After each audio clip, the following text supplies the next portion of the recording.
तो भैया एक बार फिर से आपका स्वागत है आपके अपने सिलेक्टिव लर्निंग अड्डा में। तो आज हम बात करेंगे आपके क्लास 12 में फिजिक्स जो यूपी बोर्ड में जो इम्पोर्टेंट क्वेश्चन होते हैं उन पे मैं बात करने वाला हूँ, थ्योरी टाइप के। तो आइए बात करते हैं कुछ इम्पोर्टेंट क्वेश्चन पर जो हमने पिछले वाले लेक्चर में बात किया था। दो क्वेश्चन जो पहले चैप्टर से थे जो बहुत ही इम्पोर्टेंट थे, आज उसी को मैं आगे कंटिन्यू करना चाहूँगा। तो भैया आप हमारे साथ बने रहिएगा जिसमें आपका ही फायदा होगा सबसे ज़्यादा। चलिए, तो यहाँ पर हम बात करें क्वेश्चन नंबर फर्स्ट। तो इसमें क्या आया कि स्थिर वैद्युतिकी में गॉस की प्रमेय को लिखिए और इसकी गणितीय व्यंजक दीजिए। तो ये भैया आपके एग्ज़ाम में है ना बहुत ही ज़्यादा इम्पोर्टेंट है, बहुत ही ज़्यादा इम्पोर्टेंट है। इसके बारे में मैं कुछ कह नहीं सकता कितना इम्पोर्टेंट है। देखिए आपके 2020 में आया, 19 में आया, 17 में आया, लो बहुत बार आया। ठीक है, तो आप इसी से अंदाज़ा लगा लें कितना इम्पोर्टेंट है। तो आइए बात कर लेते हैं भाई गॉस ने क्या बताया था मुझे। तो गॉस साहब ने हमें बताया कि अगर एक कोई बंद पृष्ठ है, क्या है, एक बंद पृष्ठ है, इससे ऐसे बल रेखाएं गुजर रही हैं। क्या गुजर रही हैं? बल रेखाएं ऐसे गुजर रही हैं। ठीक है, बल रेखाएं ऐसे गुजर रही हैं। तो पृष्ठ से ही संबंध होने चाहिए। जो बाहर होंगे ना वो फ्लक्स के पार्ट नहीं होंगे। ठीक है, वो फ्लक्स के पार्ट नहीं होंगे। ये जो पार्ट हैं इतने, ये वाले सारे, ठीक है, जो इस पृष्ठ से संबंध हो रहे हैं, इनका जो ग्रुप है, एक संगठन है, उसी को हम क्या कहेंगे? फ्लक्स। तो यहाँ पर यही बात किया गया कि किसी भी बंद पृष्ठ से, है ना, लिंकेज जितने भी चार्ज हो सकते हैं, ठीक है, जितने भी चार्ज हो सकते हैं उसको इन्होंने सिंप्लीफाई करके मुझे बताया। किसी एक बंद पृष्ठ के अंदर मान लो बहुत सारे चार्ज हैं, ठीक है, Q1, Q2, Q3, Q4, ठीक है, इनका जो टोटल चार्ज है वो Q है। तो इनके अनुसार किसी भी बंद पृष्ठ से गुजरने वाला जो वैद्युत फ्लक्स होता है उस पृष्ठ के भीतर जो कुल आवेश होते हैं, यानी कि Q तथा माध्यम मान लो आपका क्या है? निर्वात है। तो उस निर्वात माध्यम की विद्युतशीलता का जो अनुपात होता है वही आपका क्या होता है? वैद्युत फ्लक्स होता है। उसको हम फाई से डिनोट करते हैं, या दूसरे लैंग्वेज में इसको ऐसे बोलते हैं, किसी बंद पृष्ठ के अंदर कुल आवेश की मात्रा, है ना, 1/ε0 गुना होता है। तो आप इसमें बिल्कुल कंफ्यूज मत होइए, ठीक है, आपको ये याद रखिए चाहे उसको याद रखिए, बहुत इंपॉर्टेंट है। चलिए बात करते हैं इनके व्यंजक की। किसकी बात करते हैं? व्यंजक। तो मान लीजिए हमारे पास एक पृष्ठ है, क्या है? पृष्ठ है, ऐसे रैंडम तरीके से। वहाँ पर एक उसके केंद्र पर मान लो एक Q आवेश है, ठीक है, इस यहाँ से यहाँ तक की दूरी R है, ठीक है, क्या है? R है। तो अगर मैं बात करूं हर पॉइंट पर यहाँ से जो वैद्युत क्षेत्र होगा ना वो सब किधर, उसकी दिशा किधर होगी? बाहर की तरफ होगी, ठीक है, इस बिंदु P पर। अब मैं क्या करूँगा? एक छोटा सा क्षेत्रफल यहाँ पे कट करता हूँ, छोटा सा क्षेत्रफल। इस क्षेत्रफल से मैं क्या करूँगा? फील्ड लाइन को एंटर कराऊंगा। जब ये एंटर करेंगे तो वैद्युत बल रेखाएं इससे एंटर होंगी। तो यहाँ पे क्या बनेगा? फ्लक्स बनेगा। क्या बनेगा? फ्लक्स। और मैं फ्लक्स को पहले छोटे से फ्लक्स की वैल्यू निकालूंगा, फिर उसके बाद टोटल की निकालूंगा। तो यहाँ पे अगर मैं बात करूँ बिंदु P पर, पृष्ठ बिंदु, और इस पृष्ठ का मान लो क्षेत्रफल कितना है? dA है, जो इन दोनों की दिशाएं एक ही दिशा में है, ठीक है। बिंदु P माना बिंदु P पर एक dA पृष्ठ काटा जिसकी दिशा है ना E दिशा के कैसा है? समान दिशा में है। E दिशा के समान दिशा में है। अगर समान दिशा में है तो भैया यहाँ पे मैं बात करूँ फ्लक्स की, तब फ्लक्स की बात करूँ, किसकी? फ्लक्स। तो आपका जो फाई होगा बहुत छोटा सा फ्लक्स होगा भाई, ठीक है, वो कितना होगा? Integral surface area into D A cos theta. अगर समान दिशा में है तो थीटा का मान क्या होगा, 0 होगा। क्या होगा, 0 होगा। तो डी फाई, ठीक है। यहाँ पे बात कर लेते हैं सर, यहाँ पे इंटीग्रेशन कर लेते हैं, ठीक है। तो इसका जब इंटीग्रेशन होगा 5 बन जाएगा, बट इसका वैल्यू जो एग्जैक्ट आएगा वो भी हम सब लोग देखने वाले हैं कितना आएगा। ई की वैल्यू भी देखेंगे। डी ए आपका क्या होता है, डी ए को देख लेंगे। इंटू कॉस का मान कितना है वो यहाँ पर 1। अब आप जानते हैं आर दूरी पर किसी, मान लो 2 आवेश हैं, ठीक है। एक आवेश यहाँ पर है और एक आवेश यहाँ पे 1 आवेश है। तो यहाँ पर जो वैद्युत क्षेत्र होगा कितना होगा, 1/4 pi epsilon naught Q upon R square.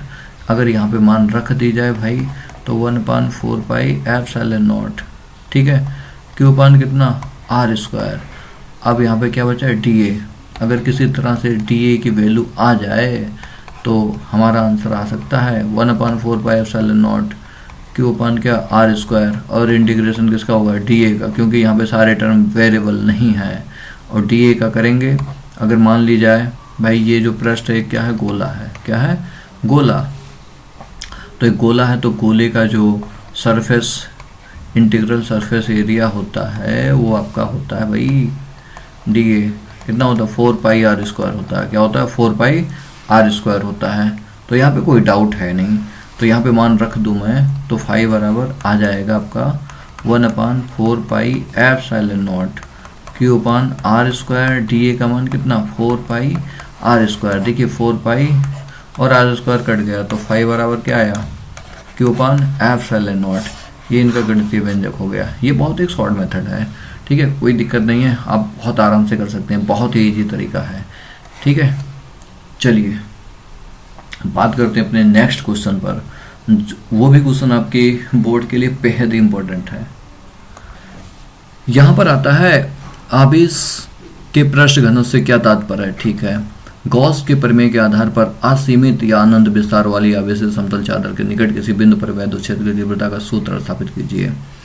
तो देखिए भैया ये भी बड़ा इंपॉर्टेंट है, हाँ, कितनी बार आया है, ठीक है। तो आप नो डाउट बहुत ही ज़्यादा इंपॉर्टेंट है। तो अब हम बात कर लेते हैं आवेश का पृष्ठीय घनत्व क्या होता है। तो देखिए भैया यहाँ पर समझना बहुत आसान है। तो घनत्व कभी भी बनाना हो ना, मान लो द्रव्यमान है, क्या है, द्रव्यमान। तो आप इससे याद रखें द्रव्यमान किस में फैला है, मान लो लेंथ में फैला है तो लेंथ ले लेंगे और उसके घनत्व से गुणा कर देंगे, ठीक है। अब जो घनत्व मानना हो, ठीक है। अगर द्रव्यमान एरिया में फैला है तो एरिया से गुणा कर देंगे, उसके घनत्व से गुणा कर देंगे। अगर वही चीज़ वॉल्यूम में फैला हो तो उसके घनत्व से गुणा कर देंगे। तो यहाँ पे घनत्व जो है ना, ये रेखीय द्रव्यमान घनत्व, ये क्षेत्रफलीय द्रव्यमान घनत्व और ये आयतन द्रव्यमान घनत्व है। इसी प्रकार अगर आवेश की बात हो तो आवेश खुद कह रहा है कि भाई हम किस में फैले हैं, क्षेत्रफल में, ठीक है। तो इसका जो क्षेत्रफल घनत्व होगा क्या आएगा, क्यू अपान ए, मतलब क्षेत्रफल से गुणा करेंगे तो कोई दिक्कत नहीं है। यहाँ पे देखिए किसी एक समान आवेशित पृष्ठ के भीतर आवेश की मात्रा जो होती है ना, आवेश की मात्रा ले लो और उसके क्षेत्रफल का अनुपात ले लो, वही क्या कहलाता है, पृष्ठ घनत्व कहलाता है। देखिए यहाँ पे अगर मल्टीप्लाई कर दी जाए तो क्यू बराबर आएगा कि नहीं आएगा, है ना, कितना सिंपल, ठीक है। इसका जो मात्रक होगा कूलाम पर मीटर स्क्वायर होगा। क्या होगा, कूलाम पर मीटर स्क्वायर। आइए बात करते हैं अपने उस डेरिवेशन पर जो हमारे लिए बेहद इंपॉर्टेंट है।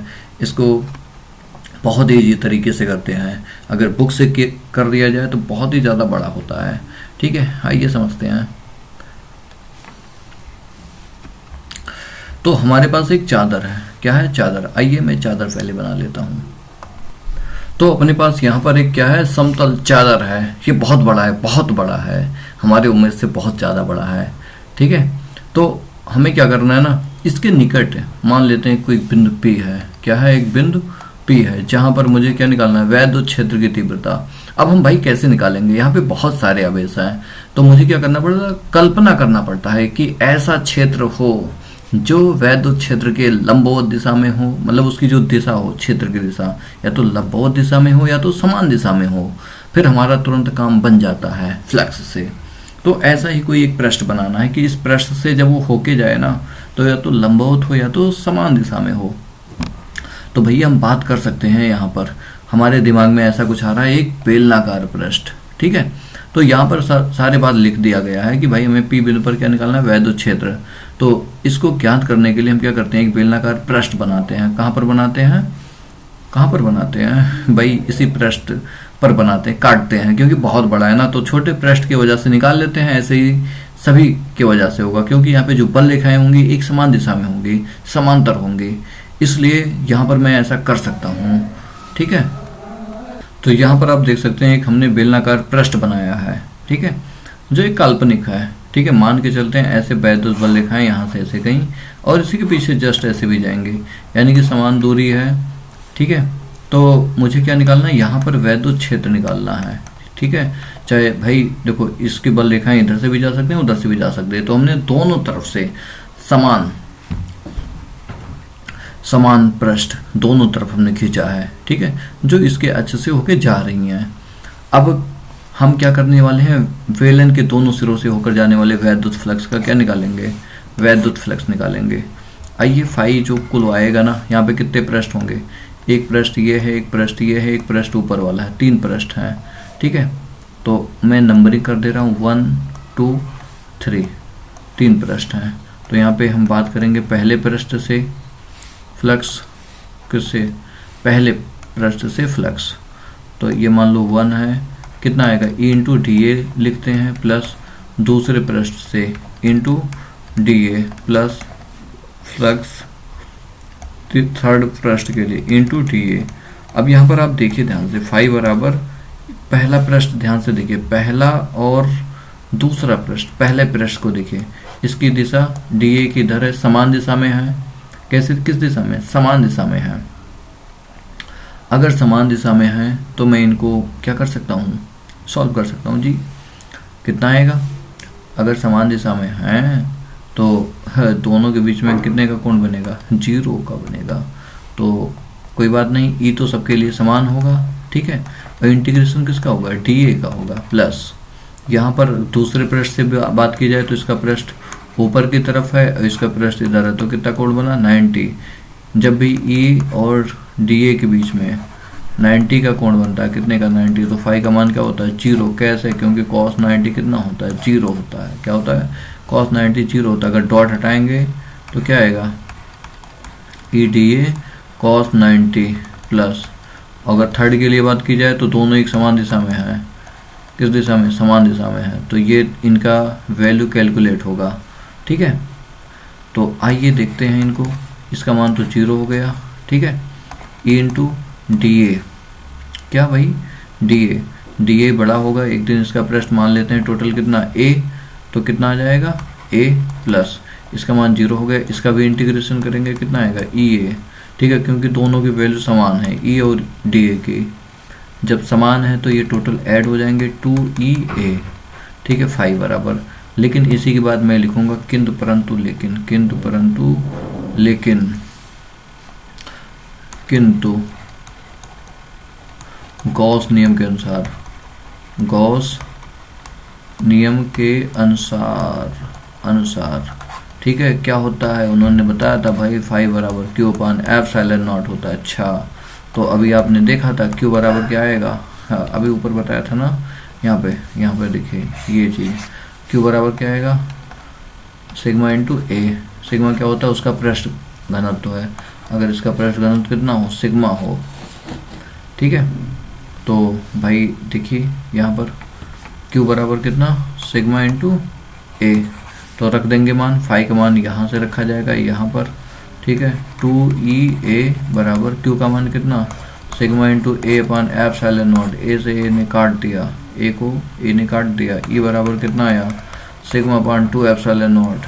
यही आपका सूत्र है, यानी कि एक पृष्ठ से, है ना, जो होती है, यानी कि एक मान लो एक पृष्ठ है, बहुत बड़ा है, अनंत विस्तार का है, तो उसके निकट जो वैद्युत क्षेत्र की तीव्रता होती है सिग्मा अपान 2 एप्सिलॉन नॉट, ये कांस्टेंट होता है। क्या होता है, कांस्टेंट। क्या होता है, कांस्टेंट, क्योंकि आर पर निर्भर नहीं करता है, निर्भर नहीं करता है, ठीक है, बड़ा ही इंपॉर्टेंट है। चलिए, अगर आपको यहाँ तक समझ में आया हो तो ज़रूर इस वीडियो को शेयर करें, लाइक करें और अगर आप अभी नए हैं तो इस वीडियो को ज़रूर सब्सक्राइब करें। Thank you for watching this video.